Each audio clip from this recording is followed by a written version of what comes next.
નમસ્કાર વિદ્યાર્થી મિત્રો, હું નવીન પટેલ. આજે ભરત પટેલ ક્લાસીસમાં હું આપનું સ્વાગત કરું છું. આપણે એક મંત્ર સાથે આપણે નવા વર્ષ ધોરણ 9 ની અંદર ભણવાની શરૂઆત કરીએ. પ્રજ્વલિતો જ્ઞાનમય પ્રદીપ આ અંધકારની અંદર પ્રકાશમય લઈ જવા માટેનો મંત્ર છે.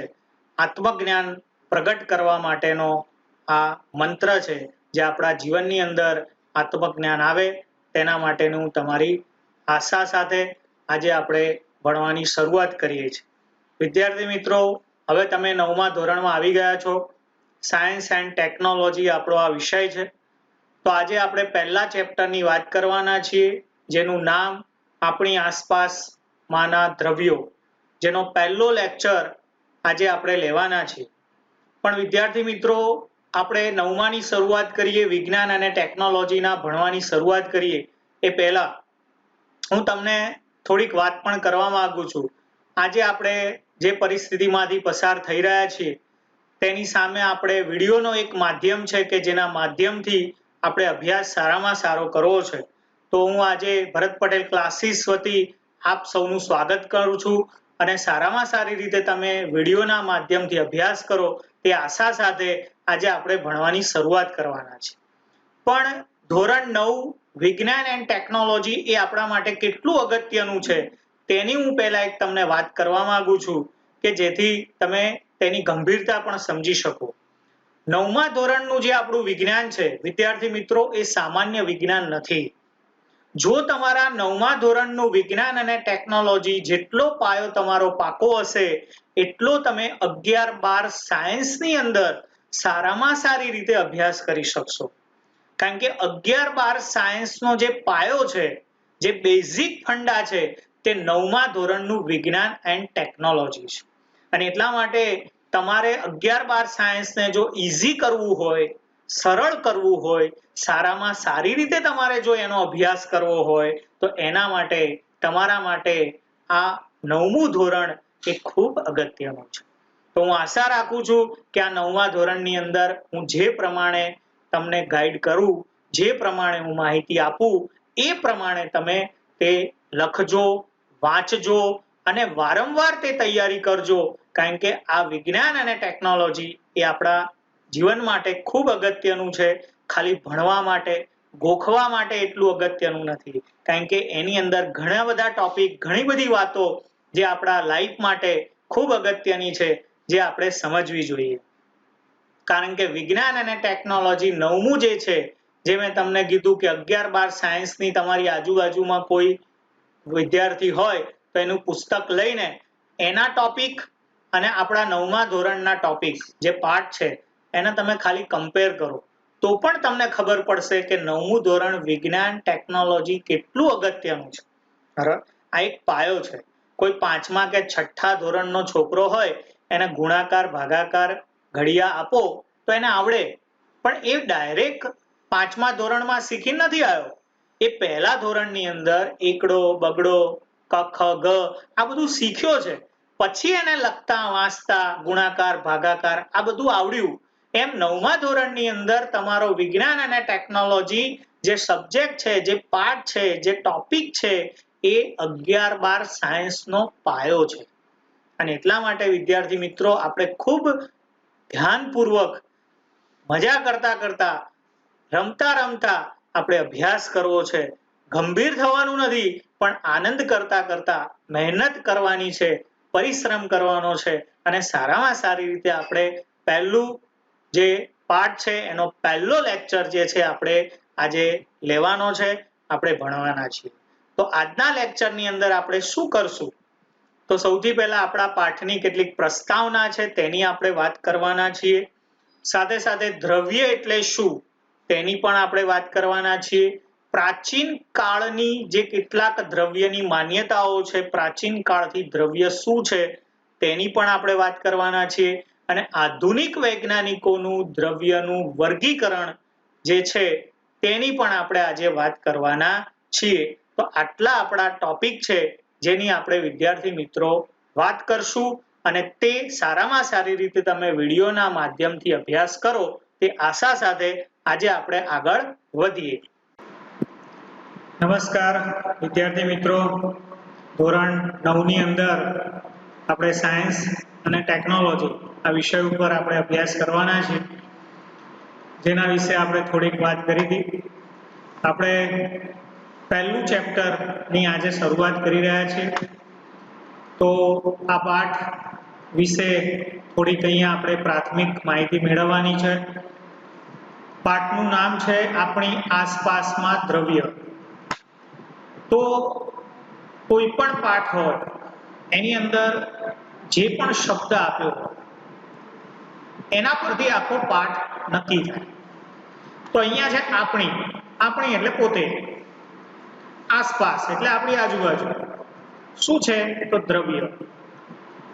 આ શબ્દથી તમે બધા ક્યાંક પરિચિત નહીં પણ હો, પણ આ શબ્દ ઉપર આપણો આખો પાઠ છે.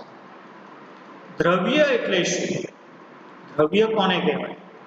દ્રવ્ય શબ્દ કેટલાક લોકોએ પહેલી વાર પણ સાંભળ્યો હશે. તો દ્રવ્યનો સાદો અર્થ આપણે જો કરીએ તો તે થાય પદાર્થ. હવે તમારા માટે આ સરળ વાક્ય થઈ ગયું કે આપણી આસપાસમાં દ્રવ્ય એટલે આપણી આસપાસના પદાર્થો. તો વિદ્યાર્થી મિત્રો, આપણી આસપાસ નજર નાખી. તમે જ્યાં બેઠા છો, ઘરે બેઠા છો, તો ઘરની આજુબાજુ તમે નજર નાખો, જુઓ તમને શું દેખાય છે? તો તમને જુદા જુદા આકારના, જુદા જુદા કદના, જુદા જુદા અલગ અલગ વસ્તુઓ જે તમને જોવા મળે છે. આ જે અલગ અલગ વસ્તુઓ જે તમે જુઓ છો એ દ્રવ્ય છે. તો તમને થાય ઓહો, આ તો સિમ્પલ છે, દ્રવ્ય એટલે કે અઘરો શબ્દ છે નહીં.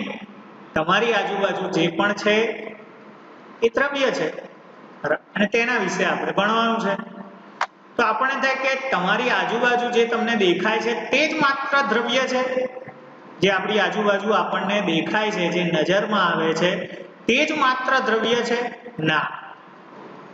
બ્રહ્માંડની દરેક વસ્તુ જે સામગ્રીમાંથી બનેલી છે તે વૈજ્ઞાનિકોની દ્રષ્ટિએ દ્રવ્ય છે. બ્રહ્માંડની દરેક વસ્તુ જે સામગ્રીમાંથી બનેલી છે તે વૈજ્ઞાનિકોની દ્રષ્ટિએ તેને આપણે શું કહીશું? દ્રવ્ય કહીશું. તો બ્રહ્માંડની અંદર શું છે? આપણને આવો પ્રશ્ન થાય. બ્રહ્માંડની વાત કરીએ છીએ અહીંયા, પહેલા આપણી આસપાસની વાત કરીએ આપણે, હવે આપણે એની દૂર જઈએ છીએ. જે બ્રહ્માંડની વાત છે કેટલીક એવી છે કે જે તમને દેખાતી પણ નથી. છે ખરી પણ દેખાતી નથી. તો બ્રહ્માંડની અંદર શું છે? હવા છે, પાણી છે, જમીન છે, વાદળ છે, તારા છે, આ બધું જ છે. તો તમને પ્રશ્ન થશે, તો આ દ્રવ્ય છે? આ બધું દ્રવ્ય છે? આને દ્રવ્યમાં ગણી શકાય કે પેન્સિલ, ફૂટપટ્ટી, રબર, આપણા ઘરમાં રહેલી તપેલી, ટીવી, આ જ માત્ર દ્રવ્ય છે? તો દ્રવ્ય કોને કહી શકાય? તો કોઈ પણ જેને તમે જોઈ શકો છો અને જેને તમે નથી જોઈ શકતા. જેમ કે હવા. હવા તમને દેખાતી નથી પણ હવા દ્રવ્ય છે. પાણી પણ દ્રવ્ય છે, જમીન પણ દ્રવ્ય છે, વાદળ પણ દ્રવ્ય છે અને તારાઓ પણ દ્રવ્ય છે. દ્રવ્યમાં કોણ આવે? તો પાણીનું ટીપું પણ દ્રવ્ય છે. નાનામાં નાનો રેતીનો કણ પણ દ્રવ્ય છે. ચોકના ભૂક્કાનો નાનામાં નાનો કણ પણ દ્રવ્ય છે. આમ દરેક વસ્તુ એ શું છે? દ્રવ્ય છે. તમે જે પણ નામ બોલશો, જે પણ નામ તમને યાદ આવે તે નામ બોલો, એ દ્રવ્ય છે. જે તમને દેખાય છે, જે તમને નથી દેખાતું, આવું તમામ જે છે તે શું છે? દ્રવ્ય છે. તો દ્રવ્ય એટલે શું? આ પહેલો પ્રશ્ન થાય. આપણે અહીંયા દ્રવ્યની પ્રાથમિકતા જોઈ, દ્રવ્યમાં કોણ આવી શકે તેની આપણે વાત કરી. હવે દ્રવ્ય એટલે શું અને તેના ઉદાહરણ છે. આ તો તમને આવડી જાય, ઉદાહરણ તો આવડી જાય. તો દ્રવ્ય એટલે શું? જે વસ્તુ જગ્યા રોકે છે, જેને દળ હોય છે, તેને આપણે દ્રવ્ય કહીએ છીએ.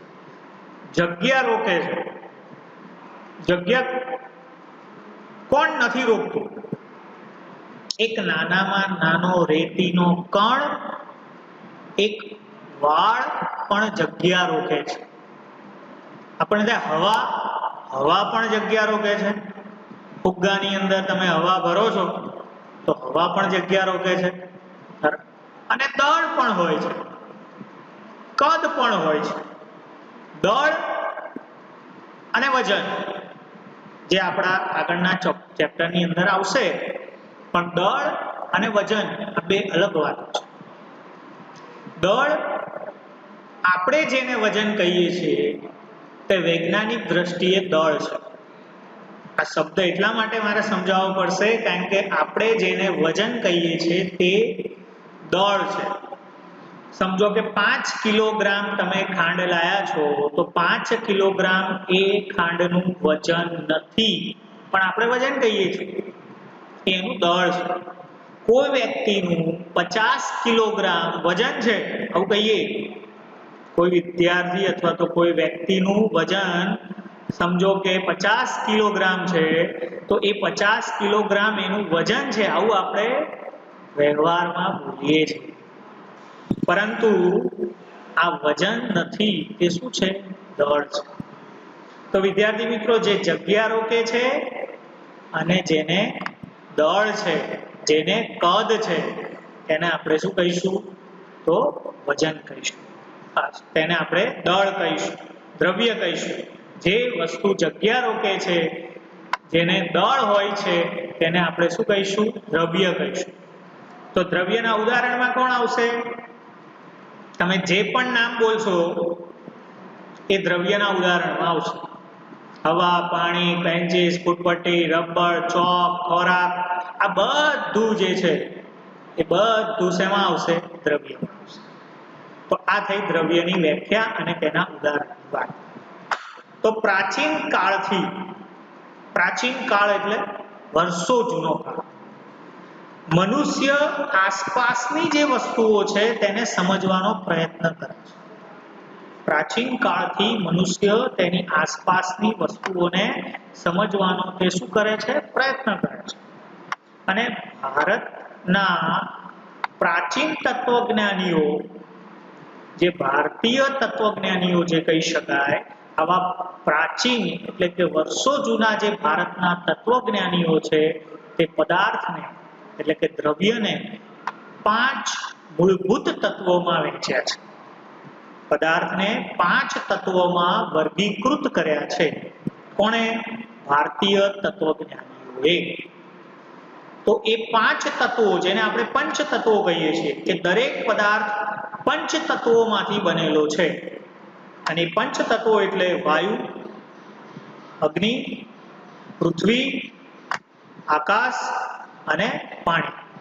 આ જે છે એ પંચ તત્વોમાંથી પદાર્થ બનેલો છે, આવું આપણને તે જોવા મળે છે. આવું કોનું માનવું છે? તો ભારતીય તત્વજ્ઞાનીઓ, ભારતના પ્રાચીન તત્વજ્ઞાનીઓનું એવું માનવું છે કે પદાર્થ પંચ તત્વોમાંથી બનેલો છે. ફરીથી એકવાર, કયા પંચ તત્વો? તો વાયુ, અગ્નિ, પૃથ્વી, આકાશ અને પાણી. તો તે સમયના જે ગ્રીક તત્વજ્ઞાનીઓ હતા, એટલે જે વખતે આ ભારતીય તત્વજ્ઞાનીઓએ આ વાત કહી, તે જ વખતના, તે જ સમયના ગ્રીક તત્વજ્ઞાનીઓએ પણ પદાર્થને આ જ રીતે વર્ગીકરણ કરેલું છે. તો વિદ્યાર્થી મિત્રો, આ થઈ પ્રાચીન કાળની વાત. પણ આપણે તો અત્યારે આધુનિક છીએ. અત્યારના સમયમાં શું? તો આધુનિક વૈજ્ઞાનિકોએ દ્રવ્યનું વર્ગીકરણ બે રીતે કર્યું છે. આધુનિક એટલે અત્યારના. આ પ્રાચીન કાળની વાત થઈ. આધુનિક વૈજ્ઞાનિકોએ દ્રવ્યને બે ભાગોમાં વર્ગીકૃત કરેલું છે. એમાં એક છે ભૌતિક ગુણધર્મો, જે ભૌતિક ગુણધર્મ, અને બીજું છે રાસાયણિક સ્વભાવ એટલે કે પ્રકૃતિ. તો આ બે ભાગમાં તેનું વર્ગીકરણ થયેલું છે. અત્યારે આપણે હાલમાં ભૌતિક ગુણધર્મ વિશેનો અભ્યાસ કરવાનો છે. એટલે આ પાઠની અંદર આપણે આપણી આસપાસના જે દ્રવ્યો છે કે આપણી આસપાસના દ્રવ્યોના ભૌતિક ગુણધર્મો વિશેનો શું કરવાના છીએ? અભ્યાસ કરવાના છીએ. આગળના ચેપ્ટરમાં આપણી 9માની ચોપડીમાં જ આપણે આગળના ચેપ્ટરમાં રાસાયણિક સ્વભાવનો પણ અભ્યાસ કરવાના છીએ.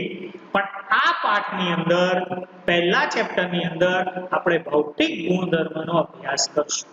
તો વિદ્યાર્થી મિત્રો, આ આપણા દ્રવ્યની બેઝિક વાત થઈ, પ્રાથમિક વાત થઈ. હવે આપણે ધ્યાન રાખવાનું છે, મેં તમને પહેલા પણ કીધું હતું કે 9મું ધોરણ જે છે એ 1 થી 8 ધોરણ કરતા અલગ છે. એટલા માટે તમારે એક એક મુદ્દો, એક એક પ્રશ્નનો જવાબ તે લખવાનો છે. તમારી પાસે પુસ્તક હોય તો પુસ્તકનો ઉપયોગ કરી શકો છો, નવનીત હોય તો નવનીતનો ઉપયોગ કરી શકો છો, અથવા તો આના માધ્યમથી પણ તમે તે પ્રશ્નોના જવાબ લખવાના છે. તમારે એક નોટ બનાવવાની છે, જે નોટની અંદર સારા અક્ષરે પ્રશ્ન અને જવાબ તે લખવાના છે. એક વાર લખવાના છે અને 3 વાર વાંચવાના છે. આટલું આપણે નિયમિત જો અભ્યાસ કરશું તો આપણું સારામાં સારી રીતે વિડીયોના માધ્યમથી આપણે ભણવાનો, આપણે યાદ રાખવાનો જે પ્રયત્ન કરવાનો છે તે આપણે કરી શકશું. આગળ આપણે નેક્સ્ટ જે ભૌતિક ગુણધર્મની વાત છે તે આપણે આગળના લેક્ચરમાં આપણે તે જોઈશું.